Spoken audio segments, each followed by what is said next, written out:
मेरे पास मेरे एक फ्रेंड का फोन आता है और वो मुझसे कहता है कि वो करोड़पति बनने वाला है। मैं उससे पूछता हूँ कैसे। वो मुझसे कहता है कि तूने पाई नेटवर्क का नाम सुना है। मैंने कहा नहीं। फिर वो मुझसे कहता है कि वो इन दिनों पाई नेटवर्क पर माइनिंग कर रहा है, जिसके बदले में उसे पाई कॉइन मिल रहे हैं और अब तक उसने 3000 पाई कॉइन्स जमा कर लिए हैं और अब जब भी ये पाई कॉइन मार्केट में लॉन्च होगा तो वो करोड़पति बन जाएगा, क्योंकि एक पाई कॉइन की कीमत $100 होने वाली है। ऐसा मेरे फ्रेंड का कहना था। अब सवाल उठता है कि क्या सच में पाई कॉइन की कीमत लॉन्च होते ही $100 तक पहुंच जाएगी? चलो $100 तो काफी बड़ा अमाउंट है, तो क्या पाई कॉइन की कीमत $10 तक भी पहुंच पाएगी जब ये मार्केट में लॉन्च होगी, या फिर ये एक बहुत बड़ा स्कैम होने वाला है?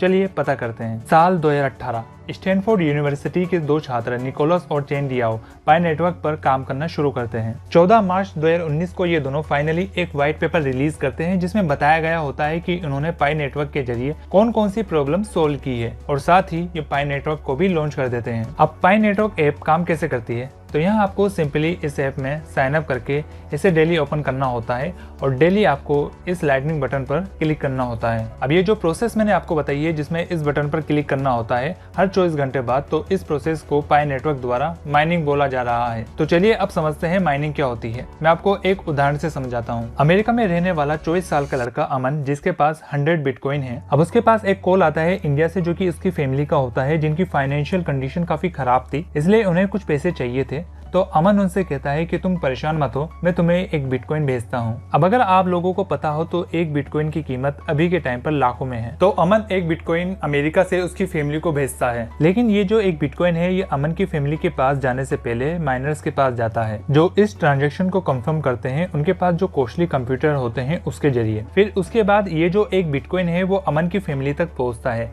अब ये जो माइनर्स है इन्हें बिटकॉइन की हर ट्रांजैक्शन पर रिवार्ड के रूप में कुछ बिटकॉइन मिलते हैं। अब मैं क्रिप्टो माइनिंग को थोड़ी और आसान भाषा में समझाता हूँ। रोहित के पास 10,000 रुपए हैं और अब उसे 1,000 रुपए अपने फ्रेंड अजय को देने हैं, तो इसके लिए रोहित फोन पे का यूज करता है। अब रोहित ने 1,000 रुपए सेंड किए और अजय ने उस 1,000 रुपए को रिसीव किया और इस ट्रांजैक्शन के बीच में फोन पे ने एज ए मीडिएटर काम किया। इसी तरह रोहित ने एक बिटकॉइन सेंड किया और अजय ने उस एक बिटकॉइन को रिसीव किया और इस ट्रांजैक्शन के बीच में जो माइनर्स होते हैं वो एज ए मीडिएटर काम करते हैं। अब माइनर्स किसे बोला जाता है? जो माइनिंग करते हैं। और माइनिंग का क्या मतलब होता है?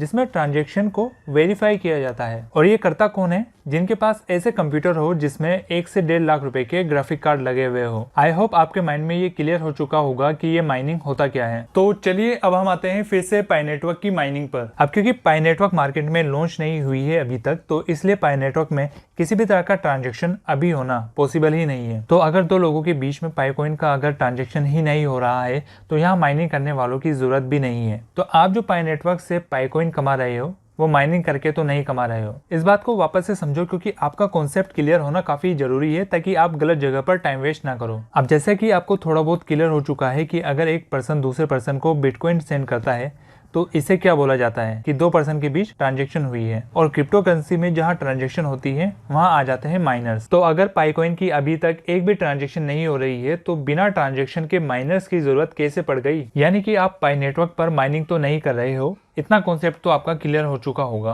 तो अब सवाल ये उठता है कि क्यों पाई नेटवर्क आपको फ्री में पाई कॉइन दिए जा रहा है? तो इसका जवाब मैं आपको अगले वीडियो में दूंगा। वीडियो अच्छी लगी हो तो लाइक शेयर सब्सक्राइब। मिलते हैं अगले वीडियो में।